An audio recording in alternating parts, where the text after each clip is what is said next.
അഭിപ്രായ വ്യത്യാസങ്ങൾ പക്ഷികൾ കൊത്തി തീർക്കും, മൃഗങ്ങൾ കുത്തിയും മാന്തി കീറിയൊക്കെ തീർക്കും. ബുദ്ധിയും വിവേകവുമുള്ള മനുഷ്യനും അഭിപ്രായ സ്വാതന്ത്ര്യം പോലെ അഭിപ്രായ വ്യത്യാസങ്ങളും സ്വാഗതാർഹമാണ്.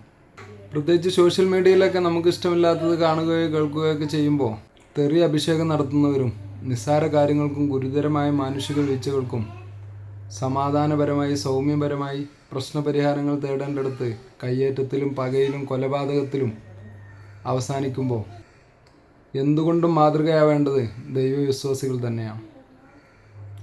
ചിരിക്കാനും ചിന്തിക്കാനുമുള്ള കഴിവ് നൽകിയതിന് ദൈവത്തെ സ്തുതിക്കുന്നവർക്ക് ദൈവഭവനത്തിലും ആ ഭവ്യത കാത്തു സൂക്ഷിക്കാനാവും.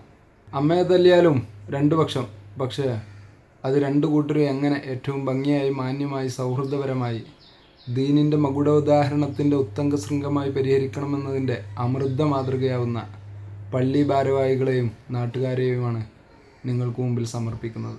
ഇത്രയെങ്കിലും മുഖം ഉരക്കാതെ വീഡിയോ പ്ലേ ചെയ്താൽ നിങ്ങൾ വിചാരിക്കും അല്ല നിക്കാഹോ മറ്റോ ആണെന്ന്. പള്ളിയോടുള്ള ആദരവ് മാനിച്ച് മാനുഷിക മൂല്യനിർണ്ണയ നിർവഹണം നടത്തുമ്പോൾ സംഭവം സൗമ്യമായിരിക്കും, മാന്യമായിരിക്കും. APEK സുന്നി വിഭാഗക്കാർക്ക് ലോകത്തിനു മുമ്പിൽ അഭിമാനിക്കാവുന്ന നിമിഷമാണ്, മാതൃകയാണ്.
മുജാഹിദ് വിഭാഗം